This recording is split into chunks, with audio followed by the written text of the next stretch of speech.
So hello my friends, Devaun Lennox here, PhotographyPX. In today's video I want to answer whether the Fujifilm X-T200, which I have right here, is the ultimate YouTube camera at the $800 USD price point. In short, that answer is yes.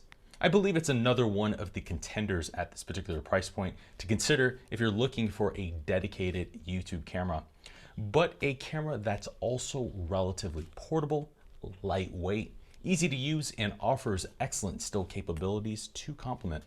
In this video, I will give you guys our perspective on how PhotographyPX defines YouTube cameras, and we'll also cover the most important factors that we believe are important. Additionally, you can also find the timestamps in the description box down below to skip to a more relevant section if you'd like. But with those out of the way, let's first define a YouTube camera and the things that you may want to consider and look into beforehand. Ideally, you want a camera with a side hinge, fully articulating touchscreen LCD. The fully articulating design here offers the most flexibility when composing both in front of the camera and behind the camera. Without a fully articulating screen, composing and setting up yourself in the frame will be tedious.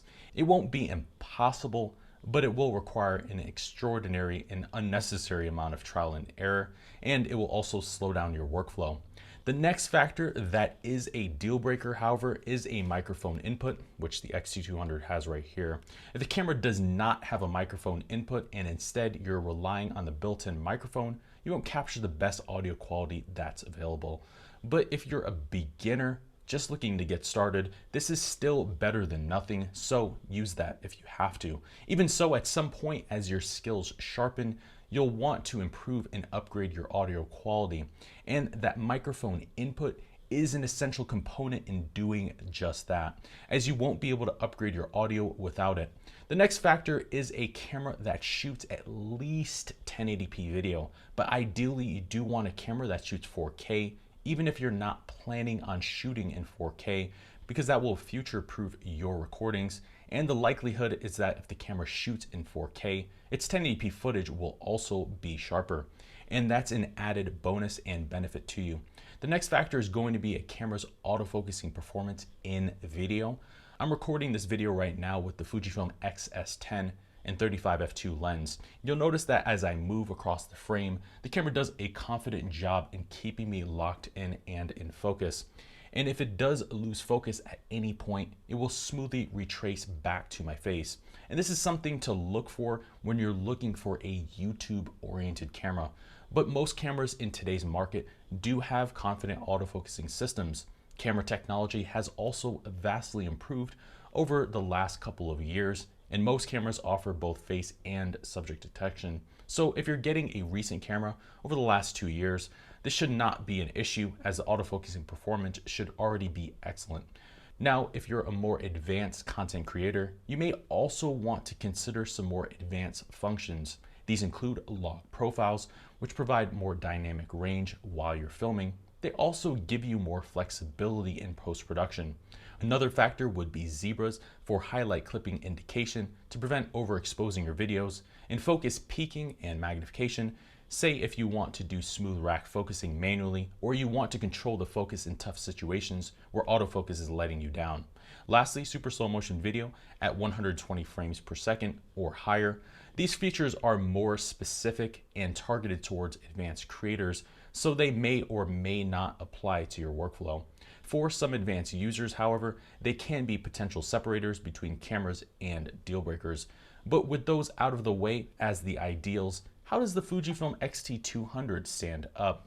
How does it perform across these markers and these standards? Well, first and foremost, it does have a fully articulating touchscreen, and at 3.5 inches, it's one of the largest touchscreens in the entire segment.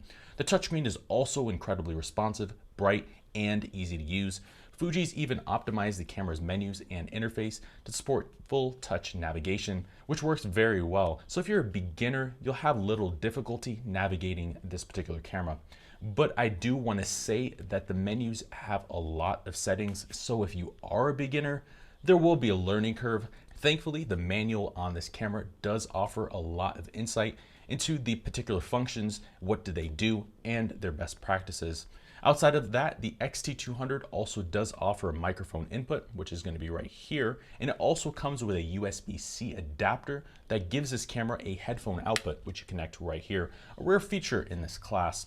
The headphone output allows you to monitor the recorded audio, avoid distractions, and clipping during your recordings. Additionally, both of these inputs are in good locations, and neither blocks the screen. And both also have plenty of adjustable settings in terms of levels, filters, and customization and more. The next area the X-T200 excels is that it shoots 4K video at 30 frames per second at 100 megabits per second to the highly web-friendly MP4 format. The camera also records fully uncropped 4K video by oversampling from a 6K readout. With that, even when shooting in 1080p, it produces extremely sharp and sometimes over-sharpened footage. But this is quite a nice bonus because it provides more detail even when you're strictly recording 1080p with this camera. Now, in this section of the video, I'm going to swap over to the X-T200. Here I want to show you an actual image quality example so that you can see what you can expect from this camera. Right now I'm shooting at 1080p, 24 frames per second, but I also want to detail the continuous autofocus performance and tracking on this camera. The camera has continuous face and eye detection enabled. You'll notice that it confidently tracks me as I move throughout the frame. The center autofocusing point is set right now. It's about maybe the medium size, it's not too big. And you can see that this works very well. Autofocus is imperative when you're considering a camera for YouTube. You want a camera's autofocusing system to be confident, something you can rely on to create videos and not worry about focus. But with that out of the way, let's head back over to the XS10 and we can finish with the remainder of the video. The X-T200 also offers some advanced video-centric features, namely focus peaking and magnification. Additionally, the camera also offers an HDR movie mode, as well as digital image stabilization. This image stabilization applies a slight crop to the frame. Still, it does a great job stabilizing handheld footage when you're not using a stabilized lens.